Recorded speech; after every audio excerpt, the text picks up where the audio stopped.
Good evening. Welcome to this series of teaching that I call Experiencing the Buddha's Teachings.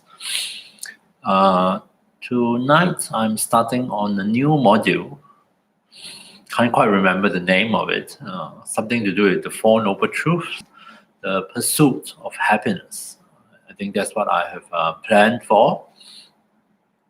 And so this is this come after a whole series of different modules that I've covered previously. And with this module, we are starting on a new section of the teachings on stages of the path to enlightenment, which is it's called Lamrim in Tibetan. Stages of the path to enlightenment is a kind of a presentation of the different Buddhist topics developed and expanded and enhanced in Tibet. So it formed quite a very characteristic part of the presentation of Buddhism in Tibetan Buddhism. Yeah. And so with the start of this module, we are at a section called the medium scope. The medium scope in this case is about motivation. So this is a medium level, medium scope of motivation. And what I've covered early on, if you have tuned in or you have listened to the recording, belong to the small scope or small scope section of the stages of the path to enlightenment.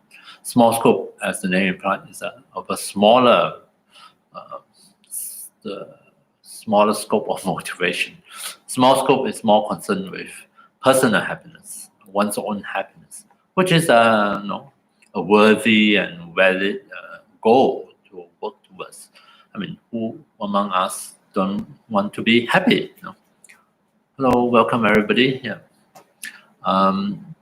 So small scope is a smaller kind of concern, one's own happiness. And medium scope, we are going to go beyond personal happiness. So to what? So that's what we are looking into. So in this session, tonight's session, we're going to talk quite a bit about happiness.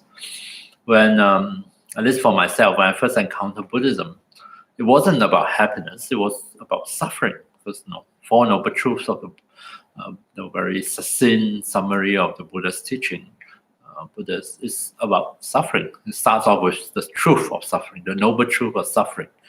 So why am I talking about happiness?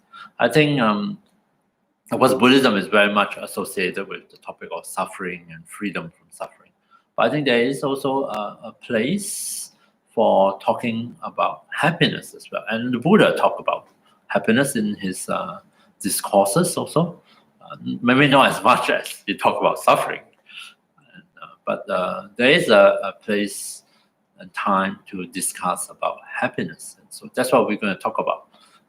Look at how the different types of happiness that are maybe mentioned or discussed in Buddhist scriptures, and also see whether we can relate to them. So previously, I touched on 4 different types of happiness. And a very common kind of device or strategy used by the Buddha actually when he presents the different ideas is he liked to create a kind of contrast. And by contrasting one category with another, he tries to shift our perception, try to influence our perspective so that we kind of, by putting them side by side, and we kind of see clearly, oh, there's a difference. And that might help to shift or incline our mind in such a way that we shift our kind of concern or our evaluation, our judgment, shift our priorities, really, shifting priorities from emphasizing one thing to emphasizing another thing. So it's a kind of interesting device. So likewise, with the topic of happiness, we put on one end of the scale is a balance, the different scales. What we will call happiness or sensual pleasures. as the name implies, these are happiness associated with sensual, means the senses, physical senses. But in Buddhism, there are actually 6 senses. The normal 5 senses, nose, eye, ear, nose, tongue, body. There is also the 6th sense of mind. But that doesn't mean some ESP or some unusual problem. It just means that the mental aspects of our experiences, the mind of thinking, of remembering, of imagining, of evaluating, of judging. So there is the mental aspect of it. And so pleasures can come to us through all 6 so-called doors, the 6 sense doors. So it can come through sight, can come through seeing, through hearing, which is very common these days. Well, now lockdown sort of have eased, but we probably are quite preoccupied with the internet, watching videos and listening to music and stuff like that. So those are pleasures that come to us through sights and sounds. Then, of course, the other thing we preoccupy with is food, which is smell and taste, and also textures. And now that I think maybe soon, or if not already happened, you can go for your massage again. You can go for all the other activities that stimulate the body, that bring pleasures to the physical body through the physical sense of touch. So these are sensual pleasures of the senses, and also the mind. Pleasure of the mind. Like I like to read. If you read a good novel. Although, of course, it comes through words, through sight. But the thing that is captivating is really the story, how it stirs up our imaginations, how it involves our feelings. So those are the mental pleasures. So those are examples of sensual pleasures, which is a kind of happiness. I think it's important to acknowledge that and not to always poo-poo them, especially in a spiritual context. But over and above that, in the previous module, we also look at what we call the 8 worldly concerns. There are 4 of them are regarded as pleasant and things that we tend to we seek, we want. So on top of the pleasures through the senses, there is also happiness can come through gaining material things, acquiring material things. Maybe during lockdown, a lot of us did a lot of online shopping. Maybe now you can revert back to the old style of retail shopping. But anyway, shopping, acquiring things, there's a kind of pleasure, also part of the happiness of sensual pleasures. And the last 2 types of pleasure, like receiving praises, people saying nice things about us, which is wonderful and it's nice, and also enjoying others' good opinion. For example, traditionally that is also called fame. Become famous, lots of people know about us in a good way. Then we also feel happy about it. So these are different examples that we can all group together and call it happiness of sensual pleasures, because primarily they involve stimulation of our physical senses. They come through. Of course, everything that we know comes from our physical senses, but this category of pleasures or happiness rely heavily on sensory stimulations. So this is one category. We put it on one end of the scale. And then what else? What are we contrasting it with? So I've touched on previously 3 other types of happiness. And happiness of blamelessness, which is to be free from blame, free from regrets, which actually means the happiness that comes from living our life in an ethical way, following our own ethical principles, really valuing ethical conduct. So I also sometimes think that, just think about it, if we are able to do that to the best of our ability, I don't mean we have to do it perfectly. It's also make life very purposeful, very meaningful, because ethics is very much tied up with our values, what we valued in our life, what we hold as important, as meaningful.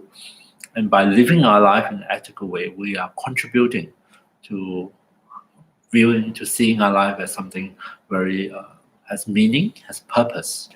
So this happiness of blamelessness is sometimes also, you can think of it as happiness that comes from living a meaningful life, a purposeful life, however you define it, from your own side. So that is one kind of happiness.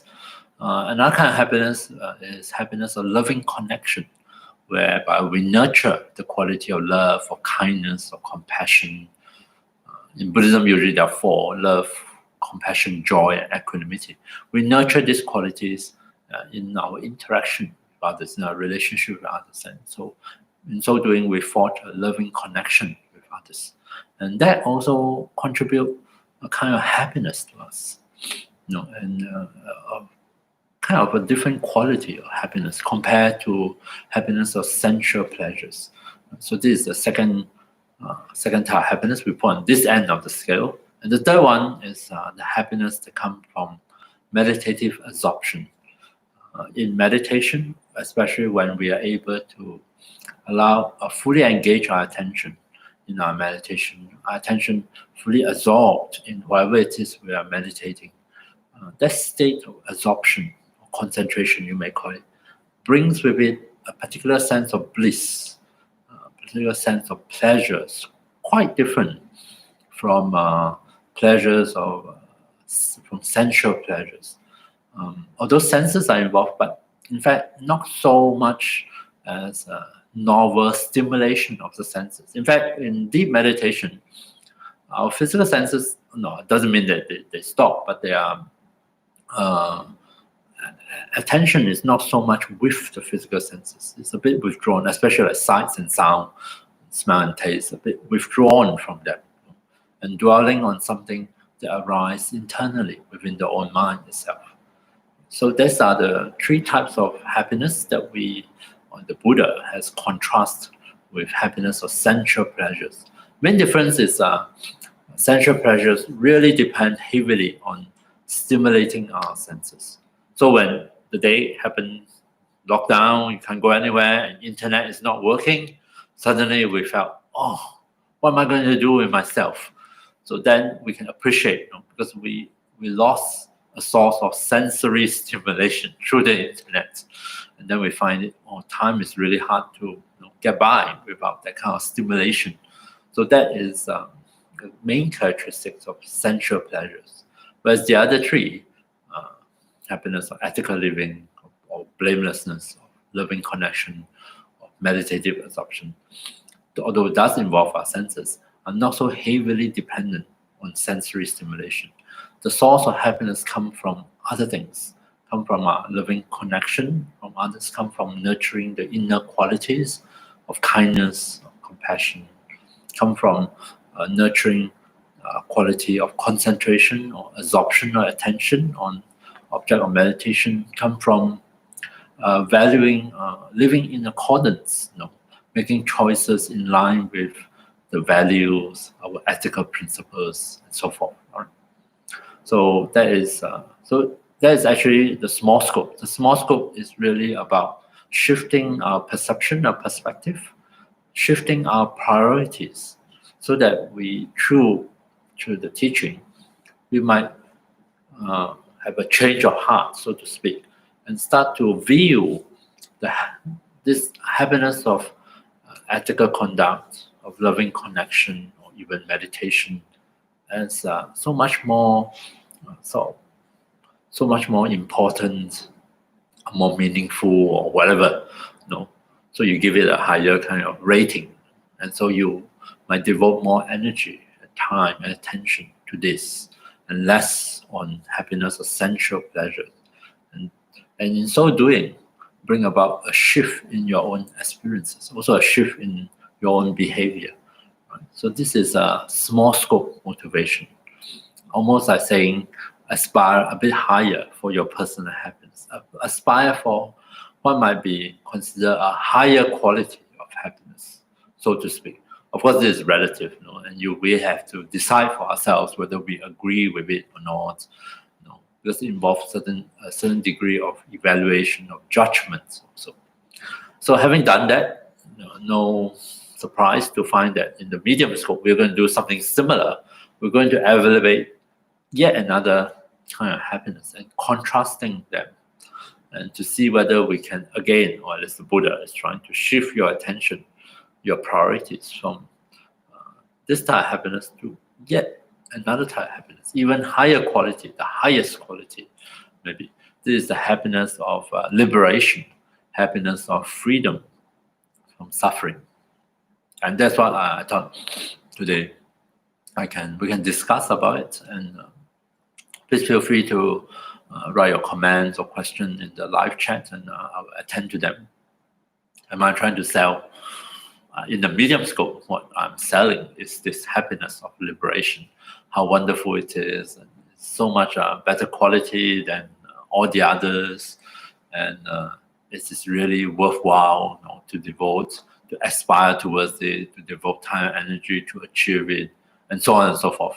It's really an exercise in selling, in sales. Yeah. So what is happiness of liberation, happiness of freedom from suffering, which is a strange way of defining happiness, actually.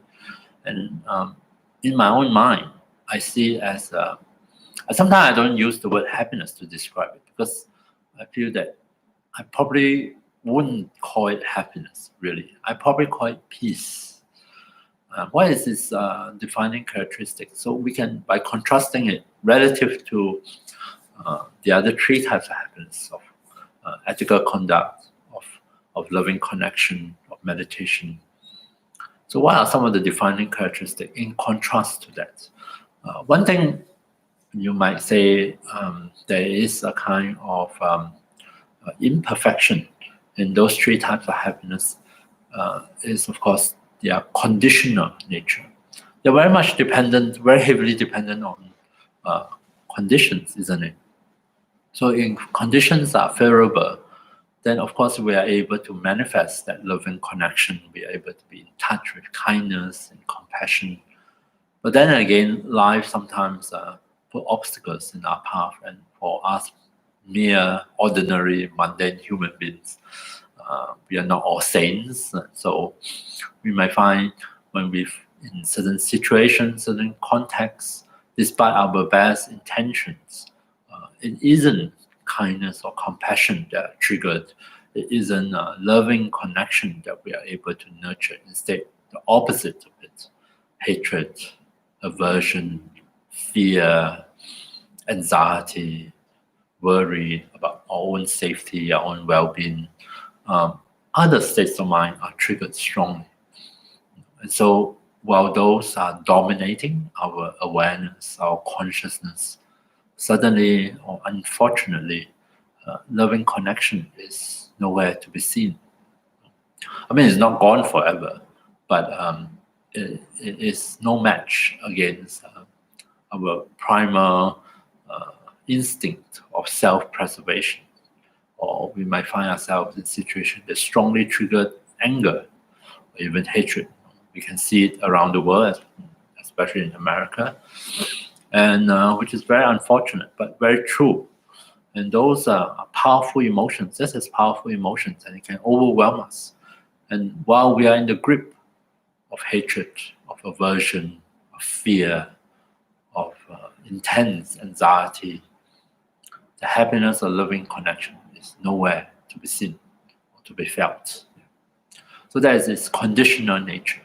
Likewise, with deep meditative absorption, a lot of time people think that when they are able to, or people have this, I think myself included, imagine when I arrive, whatever that means, when I become a good meditator. We have this idea that we should be able to, at will, settle into deep meditation and enjoy the bliss under any circumstances, almost as if independent on our life situation. Once we make it, it will be here with us permanently. I'll always be blissed out. I will just meditate and I'll be calm and peaceful. All my worries and thoughts will disappear and I will just bliss. Of course, it's not true. If you really think about it, even meditation, meditative absorption is dependent on conditions. Of course, if we are a very good meditator, we are expert meditator, we are not so easily affected by external conditions.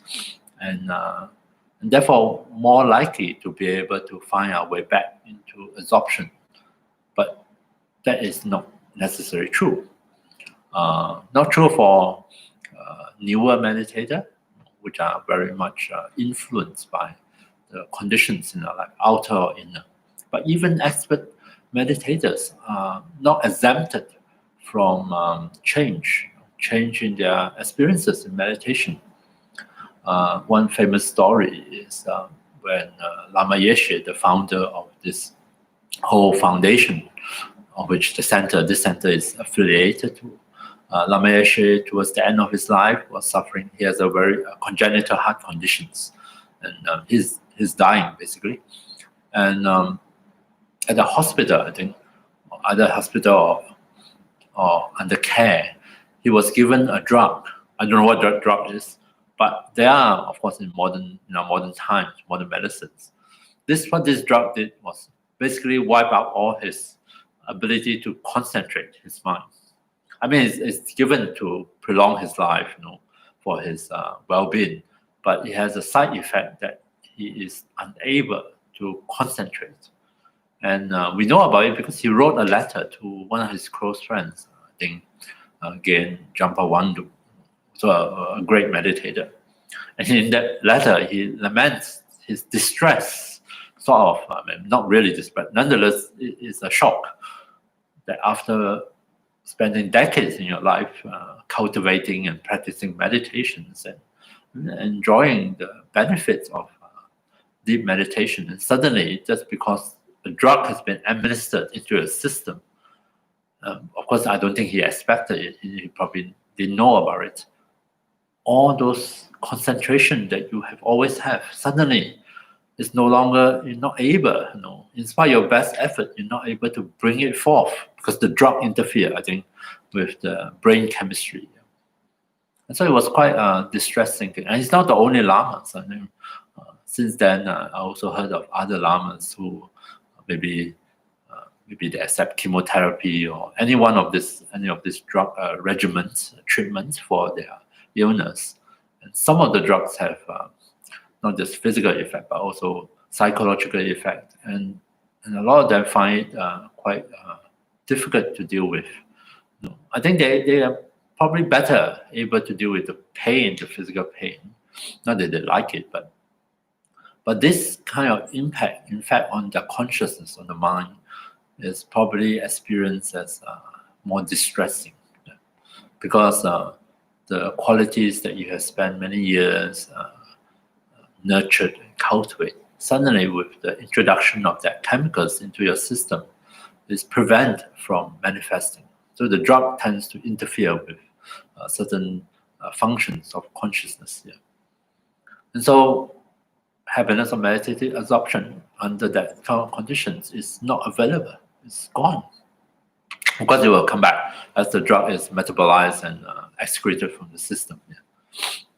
And likewise with ethical conduct, and there is an interesting discussion in moral philosophy in the Western tradition of how dependent it is of our ethics on luck, on the kind of setting we find ourselves. So sensual pleasures and blamelessness is small scope, loving concentration. No. All those that I talk about so far. Sensual pleasure is not small scope. Sensual pleasure is our more common preoccupation with most of us.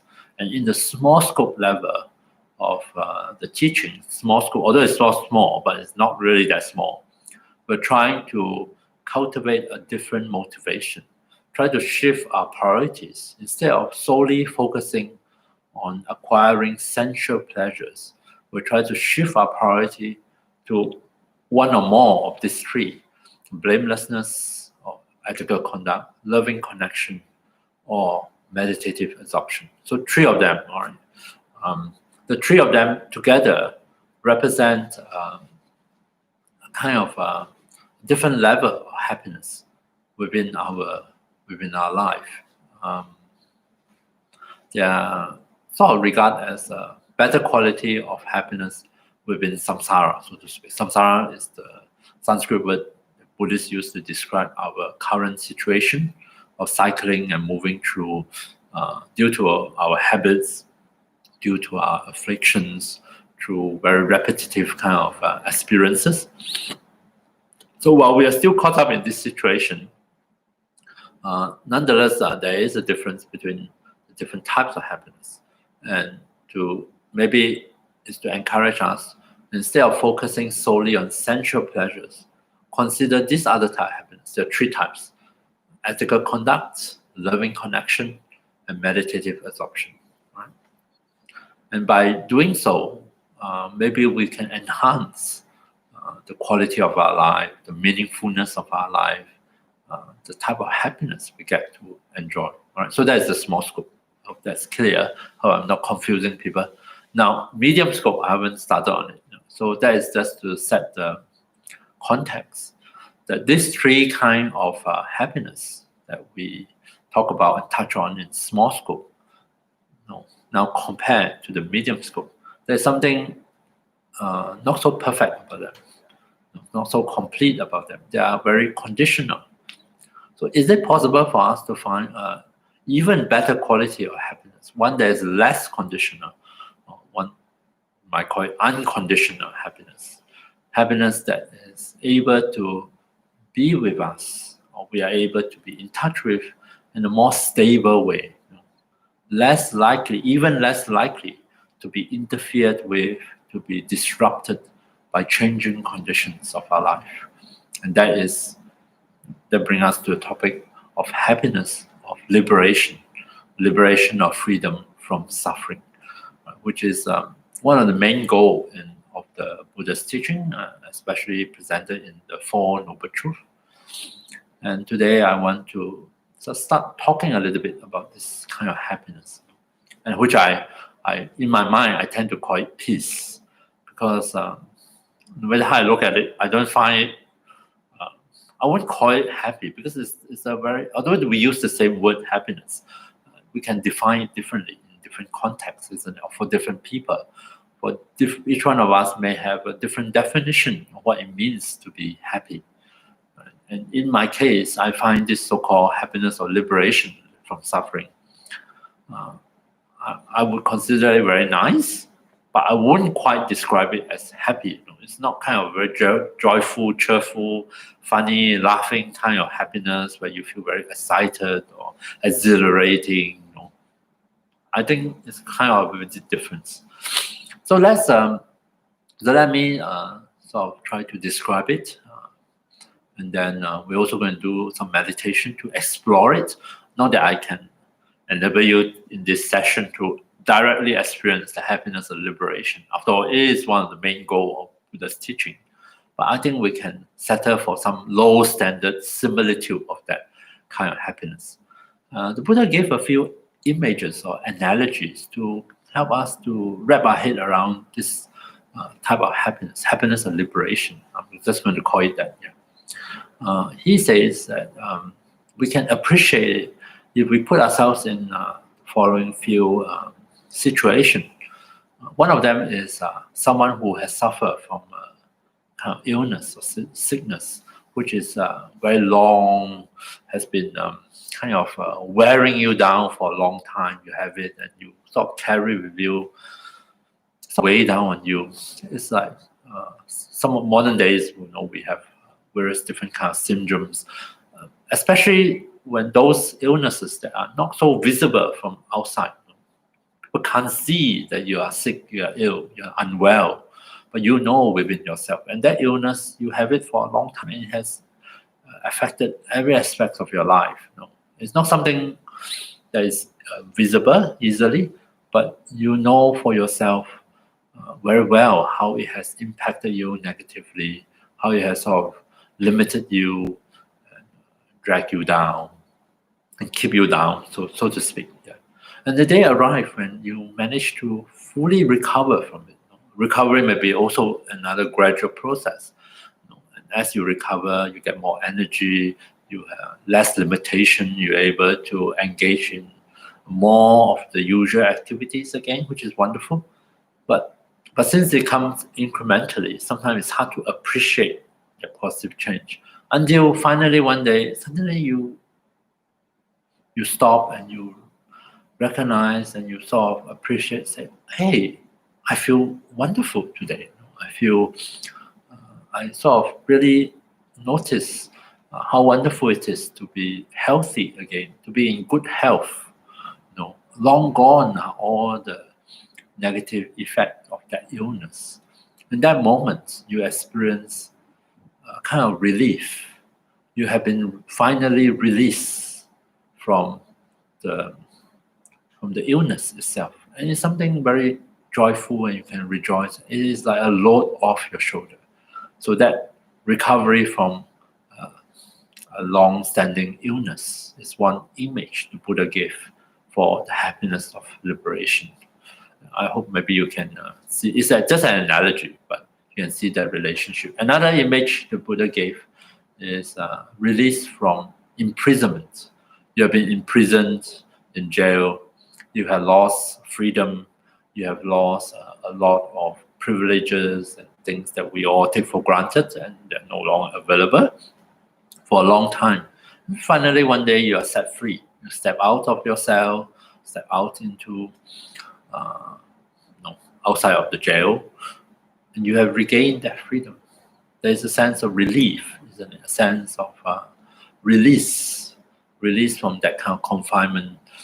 Although when I heard or read about this analogy, I always remember this movie called Shawshank Redemption, I think, one of my favorite movies, about how it's not necessary, or I shouldn't be talking about this, but anyway, it just popped into my mind.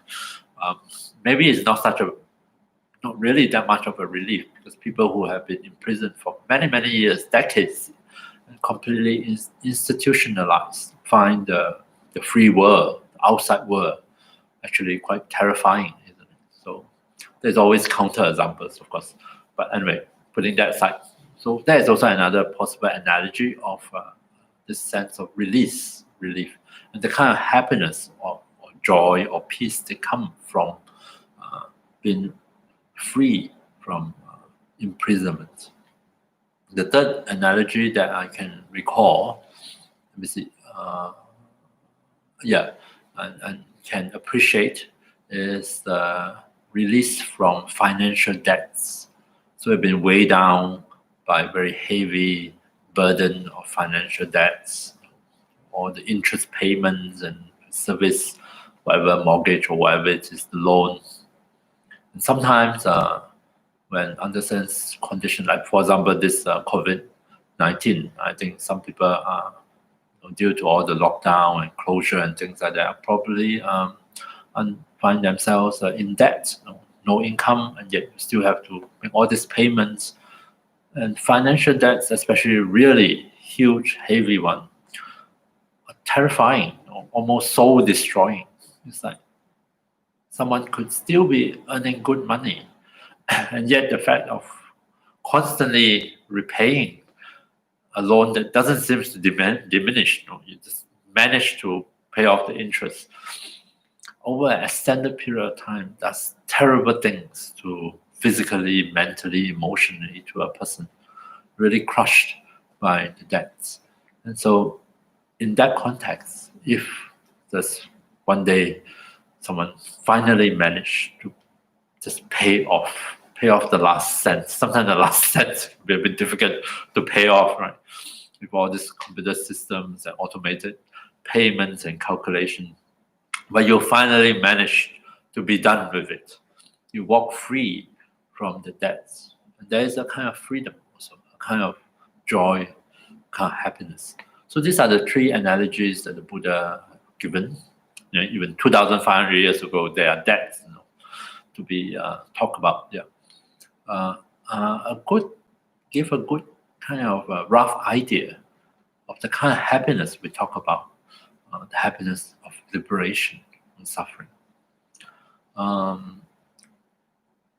Suffering and the causes of suffering has been, especially the causes of suffering, has been compared to fire. This is taking the negative aspect of fire. It's hot, it's burning, it's very agitated, It consumes the fuel and burns. And it's not a peaceful state. And if we are to find ourselves sort of in a way, metaphorically, in the fire, so we have been constantly roasted, so to speak. Yeah, that is not very nice, isn't it? So happiness or liberation from suffering is the quenching of the fire. The fire is quenched, the ember turns cold, and the burns are healed, and you walk free.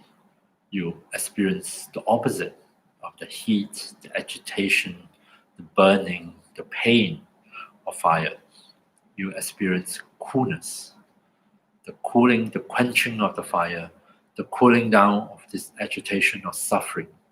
And you can directly experience the cool peacefulness that is present here. So that is, in terms of metaphor, one way of understanding happiness of liberation. The quenching of suffering and the causes of suffering, the experiencing of coolness. And so therefore, this nirvana, which is what we call in Buddhism, the Sanskrit word nirvana, the happiness of the state of liberation from suffering. Some of its synonyms are quite interesting. Coolness is one of its synonyms. In fact, the word nirvana, there are different ways of interpreting it. I think the most common one, probably very close to maybe what the Buddha intended, is this idea of extinguishing or blowing out. What are we blowing out? What are we extinguishing? The fire. The fire which is the source or the cause of suffering. So we manage to quench it, to put it out, to extinguish it. And therefore, we find ourselves in a cool place. So coolness, a synonym of nirvana. So that is the happiness or liberation from suffering. And I think it's important to, even though we can't do it exactly, but try to get a kind of our own personal take on what it might be referring to. Because then and only then can we appreciate and decide for ourselves whether is this happiness worth seeking for. Is this really what I want? Maybe not. Then you can forget about it. But if it is, if it resonates with you, then maybe there is it's worth our while to spend the time, give the energy, the attention to explore the Buddha's teaching, in particular the teaching of the Four Noble Truths, which is what we are covering in these modules. All right. Oh, very good. Someone has paid off their hex debt. When you're in debt, it's not such a nice feeling, I have to say. Yeah. So I thought maybe this is a good time to do a short meditation. Meditation focusing on the notion of release. So another way of talking about liberation from suffering, freedom from suffering, is this idea, this word release from suffering, release from the causes of suffering, release from imprisonment, release from the debts, walk free, release from all the limitations of the pain of illnesses, release. So I'm going to try in this meditation to create a condition for us to appreciate a little bit there may be something wonderful come from this simple idea of releasing from, in this case, of course I can't show you nirvana, but maybe we sort of metaphorically we can appreciate it. How about the release from physical tension? When we are tense and tight, at first it might be unpleasant, but sometimes when you, for example, clench your fist for too long, the whole thing becomes completely numb, which is a form of suffering, but it's a form of suffering in which we are not so aware of the unpleasantness, not so aware of the pain, but nonetheless it is suffering. It's not a pleasant state to be in. This unnecessary, kind of exaggerated tensing, tightening, which is not needed. Yeah. And the day arrives when we finally somehow release it. It might be take some time to adjust to it, but hey, I didn't know that things can be so much more wonderful than the previous state. This release, this relief is quite pleasant, isn't it? So that might happen in this meditation, releasing. The mind, the mind might be preoccupied, attached to, latch onto certain things and going round and round and round. It's a little bit like being bothered by the humming of a refrigerator. And it's kind of constant. After a while, we are not so aware of it, but nonetheless, it is here with you, isn't it? Affecting your hearing, affecting your appreciation of other sounds or the lack of sound. And then the day, or the moment arrives when the feelings of the motos are temporary, switch off. So, it is so much better, so much nicer. The silence is wonderful. So that is another mundane example of release from the noise of the refrigerator. So the mind, likewise, the chattering, the noise of our chattering, we might be so familiar with it, so used to it, we didn't notice it. And they arrive maybe in meditation when it stops temporarily, of course. The mind decided, I think I have said enough. I'm not going to say anymore. You just drop the whole idea. And the silence of the mind is thunderous, so loud and so like, wow. And the relief is very real. So that's what we're trying to create a condition for, maybe some form of, to experience some form of release from physical tension and mental agitation. And when we are able to, let's say, hopefully, we are able to experience it in our own experience, find it in our own experience. And I hope you might appreciate that, welcome that into your awareness, allow yourself to enjoy that kind of relief that usually quite short-lived, but nonetheless of release physically or mentally from all this different reactivity. And then they serve as a good analogy to help us get a sense of what the Buddha was talking about with this happiness of liberation. So let's do a meditation together. This is a meditation that I call touch and release, whereby I'm going to invite you to synchronize with your natural breath. That on the in-breath is an invitation to come back and to be in touch with sensations of your own body. On the out-breath, with the word release, to give permission not for us to do anything, but we just give permission for our body and mind that in their own way and at their own time to release some of this unnecessary tension and agitation. So, let's settle ourselves into a suitable meditation posture.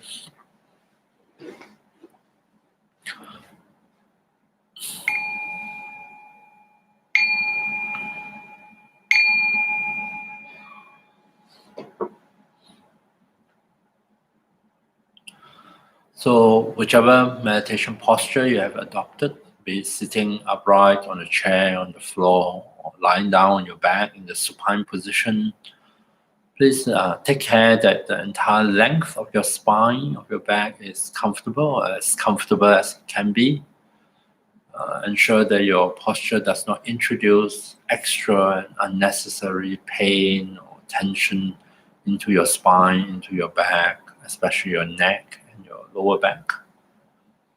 Rest your hands and arms on some support in this posture so that you don't have to tense up the muscles of your shoulders or muscles of your arms to hold them up in any particular way. Feel free to close your eyes completely if you find that easier. You are also most welcome to leave your eyes open or half open, whichever you are most used to. So let's allow our body a few moments to adjust, to find its way into the meditation posture.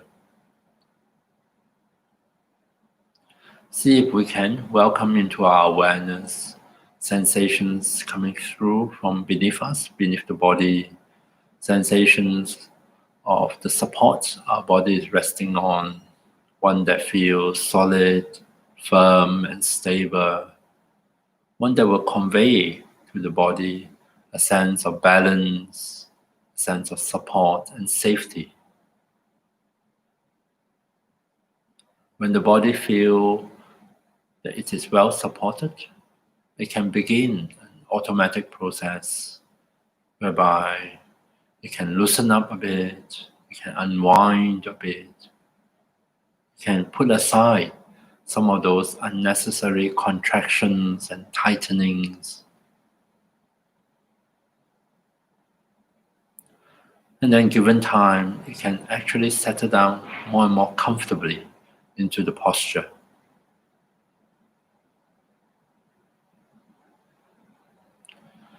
So that is the first step, acquiring a seat for the body.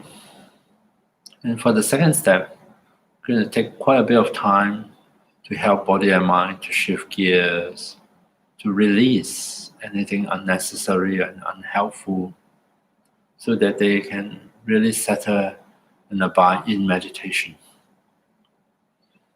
So let's start by becoming aware, to come in touch with our natural breath. See if you can allow yourself to notice and experience your in-breath and out-breath. So as much as possible, see if you can simply allow the body to breathe itself. Don't feel that you need to change the breath in any particular way, adjust it, make it better. Simply attend to the rhythm of your natural breath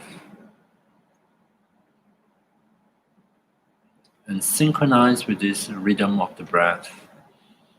Whenever we notice an in-breath, there is a signal to us to invite our attention to come back and to be in touch with the sensations at different parts of the body, starting at the crown. Breathing in with a light touch, not much effort, notice sensations at the crown. Breathing out, we make use of the magic word release. A reminder for body and mind that they can release anything unhelpful, unnecessary, without much effort from our part, without conscious effort on our part. Simply allow tension, agitation to flow away with the breath. So at the crown, synchronize with the breath. Breathe in, be in touch. Breathe out and release at your own pace.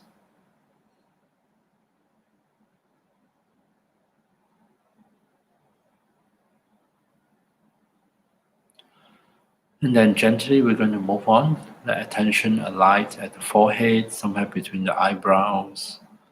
Remember, just a light touch. Be in touch as you breathe in with sensations at the forehead, sensation in the rest of the face. And as we breathe out, we remind ourselves, our body and mind, to release.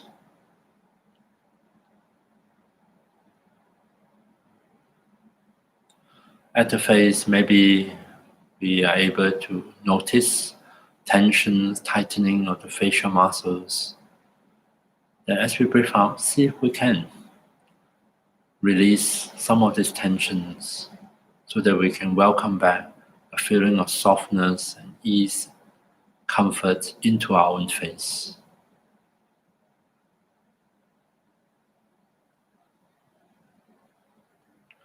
Moving further down to the throat, breathe in, be in touch, be aware of sensations at the throat, at the neck. Breathing out, release.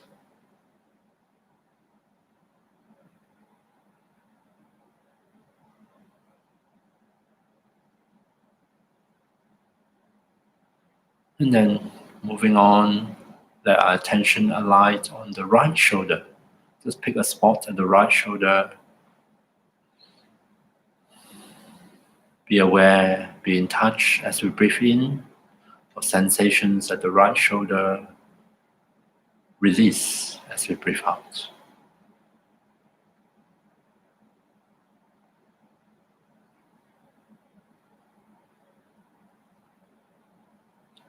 And then we move on to the right elbow, touch and release, synchronize with the breath at our own pace, at the right elbow.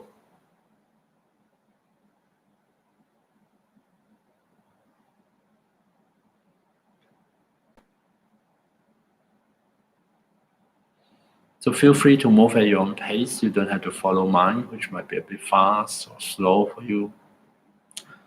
Do it in your own way and feel free to rejoin me at any point of time if you feel like it. So I'm moving on to the right wrist. Touch and release, synchronize with the breath at the right wrist.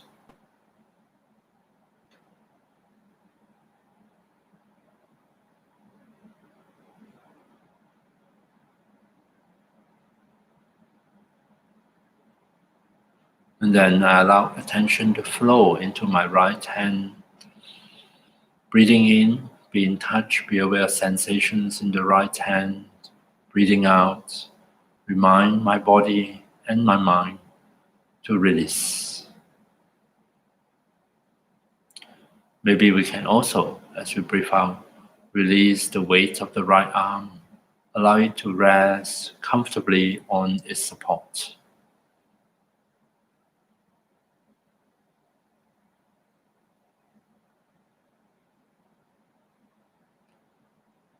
And then switching side, continue with a light touch, with as little effort as you can manage, and definitely do not try harder. Let your attention alight on the left shoulder, touch and release at your own pace.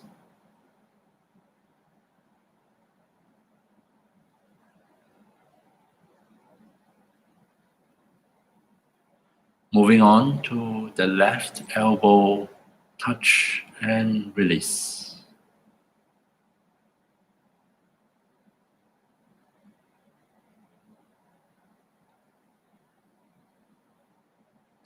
Moving on to the left wrist, again at your own pace. Don't worry about trying to make anything happen. Simply be in touch and simply remind yourself to release at the left wrist.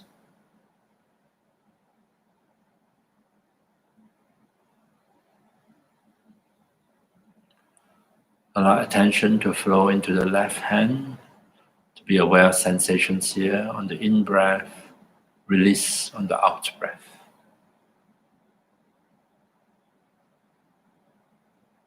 Just as before, see if we can also give permission and rest the left arm, the left hand comfortably on their support.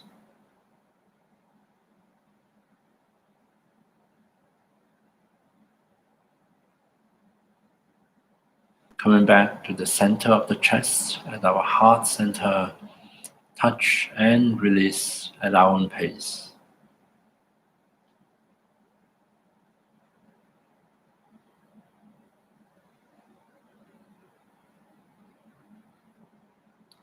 Moving deeper now to the abdomen, to the navel region. Pick a spot somewhere, not at the surface, but inside within our abdomen. Breathe in, be in touch with sensations here. Breathe out, release.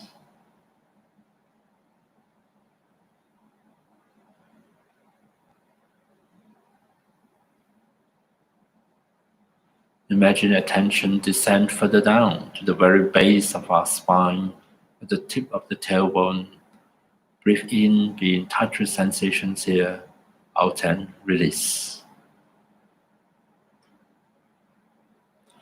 Imagine or give permission, release the weight of the pelvis. Allow it to rest comfortably on your seat, on the floor, or whatever support.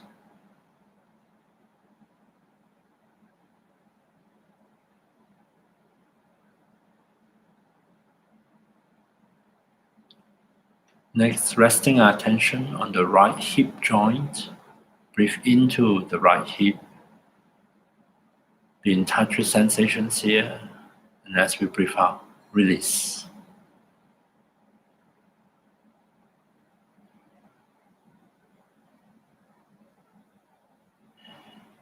Moving on to the right knee, touch and release at your own pace.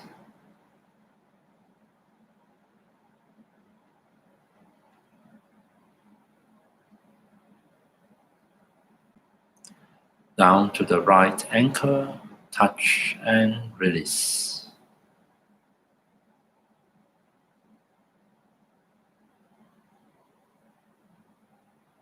Let attention flow into your right foot, touch and release.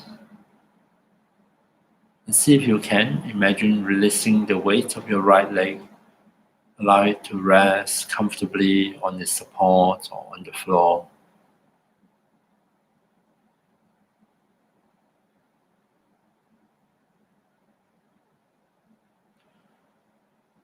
Switching side to the left hip joint, we repeat the same process, touch and release at our own pace.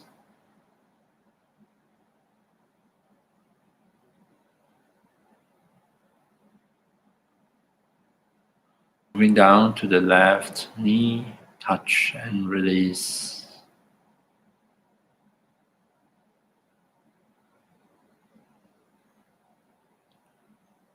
Down to the left ankle, touch and release.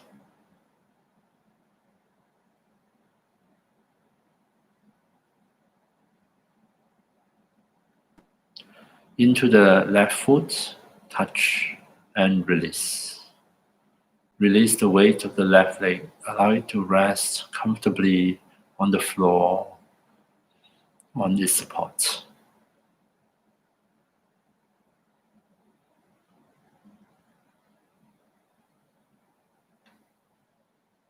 We rest our body in this posture. Allow it to continue to unwind, to loosen up, to settle down.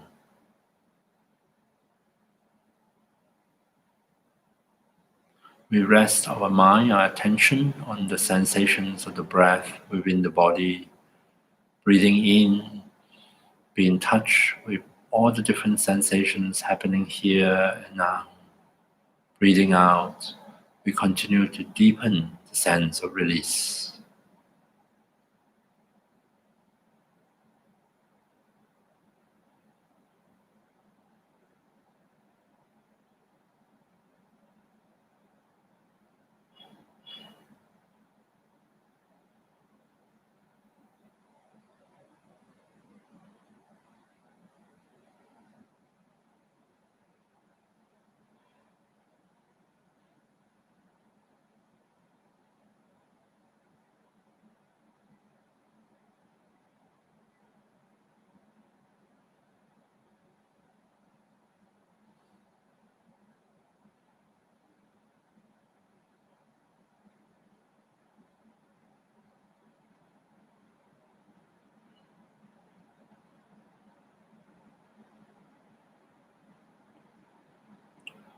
So coming back to this moment, to here and now, let your attention be in touch with the breath, with the body, with what is happening in the mind. And on an out breath, simply remind yourself, remind your body and your mind that they can release.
So coming back to here and now, in the present moment, in your meditation, invite your attention to come back, to be in touch with your breath, with bodily sensations, with whatever is unfolding in your own mind, your own awareness. And on an out breath, remind yourself, remind body, remind your mind to release. And see if you can appreciate the effect of releasing, appreciate any beneficial effect when the body is able to set aside certain tensions, the mind is able to put aside certain agitations.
And then finally, I invite you to expand the scope of your awareness. See if you can check in and notice the states of your body and mind at the end of this meditation. See if you can highlight anything positive, helpful, highlight any auspicious features come out of this meditation.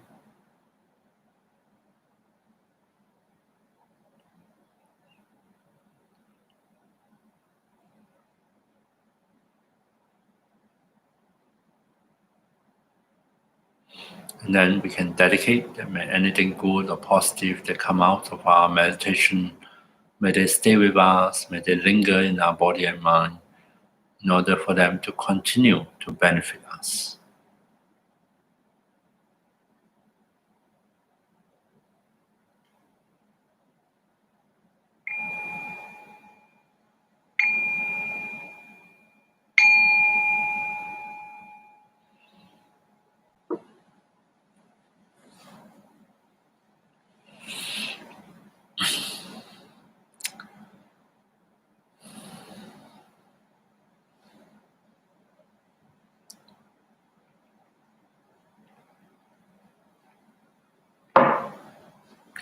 So there's a meditation that I sometimes call touch and release. And quite some years ago when I chanced upon this idea, it's derived from the yoga tradition. I was amazed at the impact it has, this simple act of primarily with my attention. The act of touching as part of our body with my attention. And then since it's synchronized with the breath, and to sort of plant this idea, in this case for my body, release. Not that I'm doing anything, just this idea of touch, in touch and release, in touch and release, in touch and release. I usually joke that I have a delayed reaction. So I might go through half, I might arrive at my right leg, and then I notice something happening to my right shoulder. It's almost like the body having given this opportunity to reconnect with the sensations of the right shoulders and sort of recognizing, oh, it's so tight, it's so tense, it's so uncomfortable. finally got the idea that maybe I don't need to tighten those muscles so much. And then the release happened much later, of course. Maybe by the time my attention is at the right foot, I also notice something is happening. That is the unusual experience that I sometimes talk about, how my body is able to relax one shoulder and kept the other one tight and tense. Yeah. But I'm happy with it. I'm happy because the sense of relief of tension on my right shoulder is very pleasant. I welcome it, even if it's just one shoulder.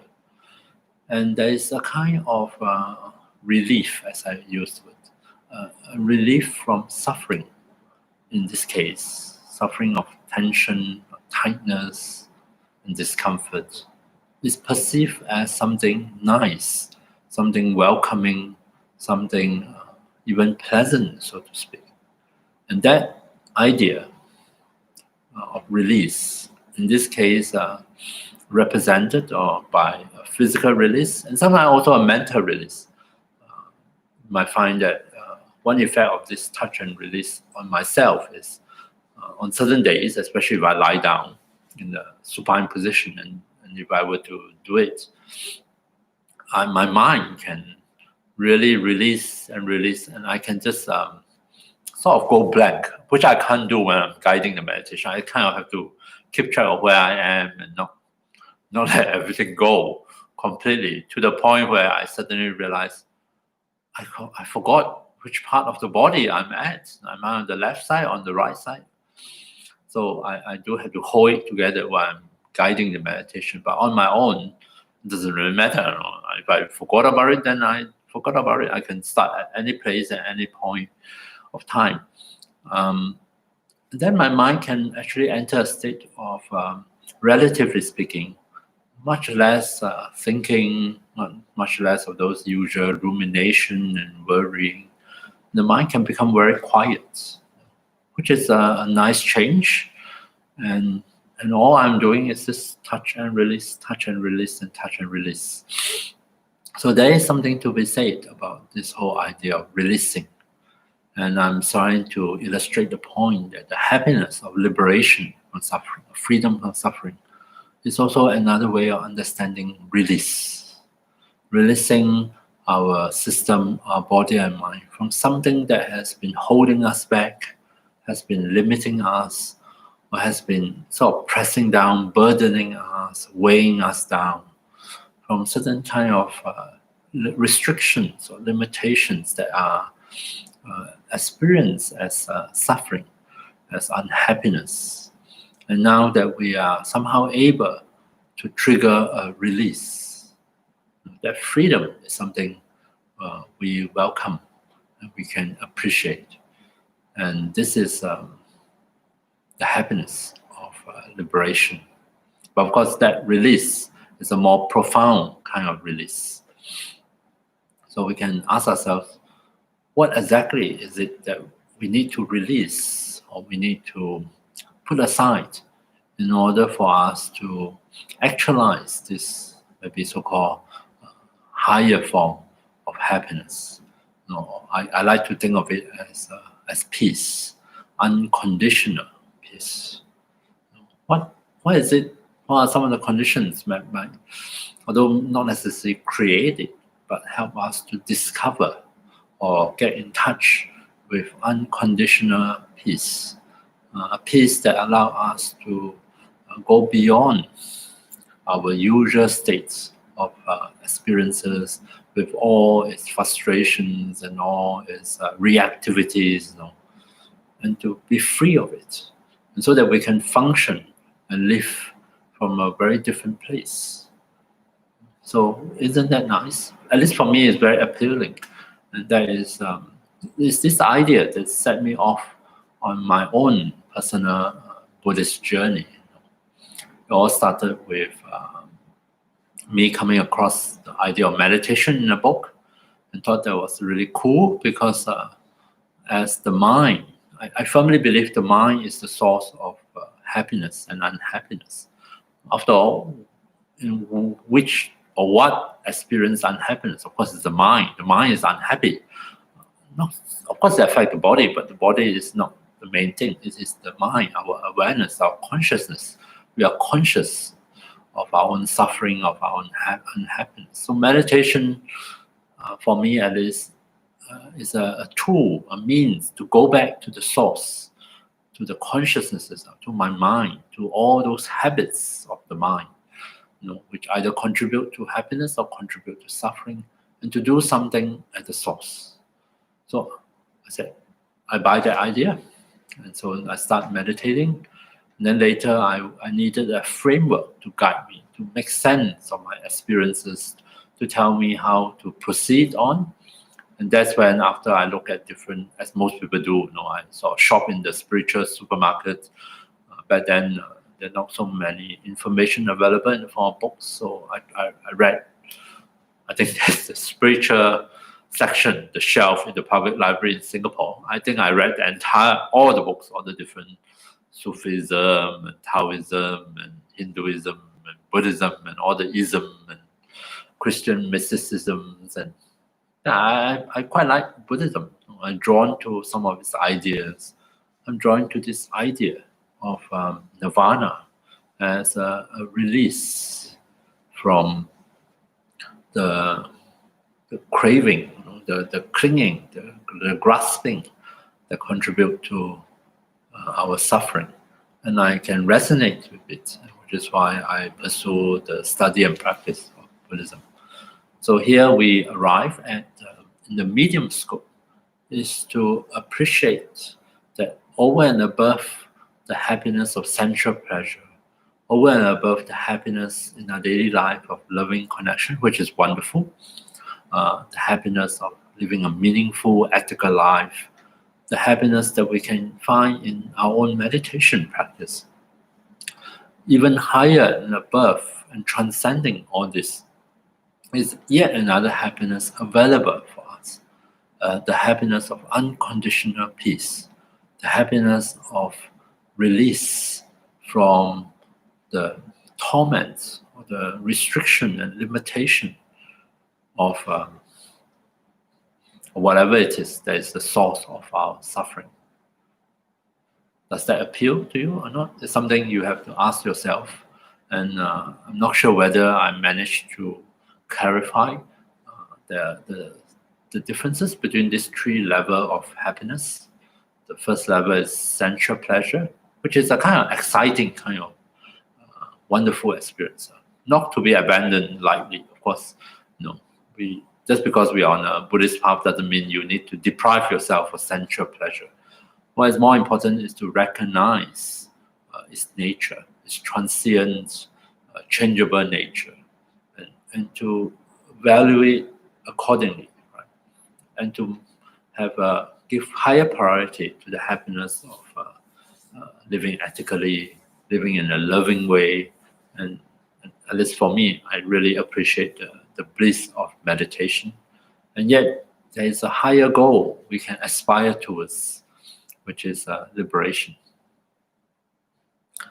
Okay, so before I conclude, I wonder, is there any questions or any comments that come out of what I'm trying to sell this evening? I'm just basically selling one idea, although it seems to have taken quite a bit of time, managed to, but I hope with the explanation and the meditation, the illustration, I might be able to paint at least a kind of vague picture of where we are heading towards with this particular module, with looking into the Buddha's teaching of Four Noble Truths, and how I really wanted to be able to, for us to relate back to our own experience in a more experiential way, and not just a theoretical way of going through which is very easy, the Four Noble Truths. You can just, in one breath, you can probably rattle off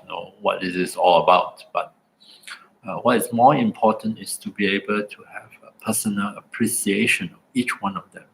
And it's a marvelous way of presenting a central idea.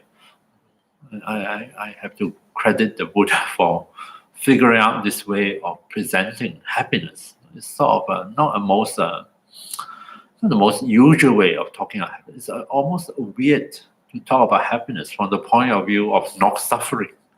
But I think there's something very profound in his approach. And there is qualitatively something different. It's one thing to say, oh, I seek happiness, I want happiness, however we define it, and then I want to get it. No, that's one way, a very common way of talking about happiness, the pursuit of happiness, especially in our modern world. And there is something very different when you approach it from the other way around, the freedom from suffering, the release from suffering, from the burden of suffering, the stepping away, finding yourself at a place where, hey, it's gone. All the torments and the torture of that pain, of that suffering, of that unhappiness or depression, or all the fear associated with anxiety. Not that I sort of left it behind or put it aside. An image that Venerable Ajahn Brahm, who is Theravada monk, is English, but Theravada monk based in Perth, I think in Western Australia. Ajahn Brahm, I attended one of his talks and he gave this image. It's for at the beginning of meditation, but nonetheless I find it very relevant. He says it's a bit like we are carrying two very heavy suitcases with our hands, really carrying two. One suitcase is our past, all the stuff associated with the past. Really carrying, it's really heavy. Another suitcase is our future, our concerns, our worries, our hopes and fears about the future. We're just dragging, carrying these two suitcases with us, wherever it is. And now he was talking about in the context of meditation. This moment, maybe we can first entertain this thought. I can just put them down. Just put down one first. Put down the one about the past. Just let it down, let it down, let it down. And the moment the suitcase touches the ground, you let go and say, oh, that feels so much better. Now you can put down the other one. Put down the future. Say, oh, this feels even better. This relief of setting down the burden of past and future. So that in this case he's talking about you can just abide in the present moment awareness, which is a way he liked to start his meditation, inviting people to return the awareness, attention to not on any particular thing, but just in here and now in this present moment. And then it's quite funny. He says at the end of meditation, you can decide what you're going to do with the two suitcases. I mean, if you like, you can. If you can't put them down, you can pick them up again and carry them away with you. For me, I would be happy to just leave it as it is. Now that I have set them down and I feel the relief, I don't see why I need to burden myself again with that weight, and with that agony of carrying it around, weighing down on my shoulders, that burden. Yeah. So I hope I have managed to sell the idea that there is something to be said of approaching happiness, not by asking ourselves, what can I acquire? What can I gain? What can I hold on to? Or what can I increase? But looking at happiness from another point of view, by asking ourselves, what can I put down? What can I set aside? What can I allow to drop off? And then that very moment to appreciate there is a kind of freedom that come out of it. And the central characteristics of this kind of freedom, which is why I say unconditional peace, is that as an absence, as a cessation, it is far more stable than happiness that comes from acquiring things, having things, increasing things, because that one is much more conditional. Changing conditions can easily wipe out all our gain. And even the things that we gain themselves change and depart on their own. whereas freedom from suffering, relatively speaking, is much more constant, much more stable, and can be with us, and we can experience it, and is less subjected to changing conditions. Okay, so with that, I have covered all that I want to say for this session. I hope I have given you some food for thoughts. And maybe in your meditation, if you happen to meditate in the coming week before the next session, I invite you to also notice in your own meditation, wherever it is. Maybe there are occasions where you are able to notice, become aware of some degree of release or relief. The putting aside of suffering, or sometimes the setting aside of the causes of suffering. And out of it comes a particular kind of happiness, or a particular kind of peace. And when you notice it, is it possible to welcome that into your awareness? Is it possible for you to enjoy it and see whether you appreciate it? Maybe there is really a real difference in the quality of happiness. And maybe this peace is something really worth looking into, and really maybe something that we can bring into our own experience, make it become a part of ourselves. And that is what we're going to look at in the subsequent sessions of this module. Right. So thank you very much for your kind attention, and I wish you to have a good week ahead, especially with the lifting of restrictions and the long weekend coming. And please keep well and stay safe, and I see you next week. So good night.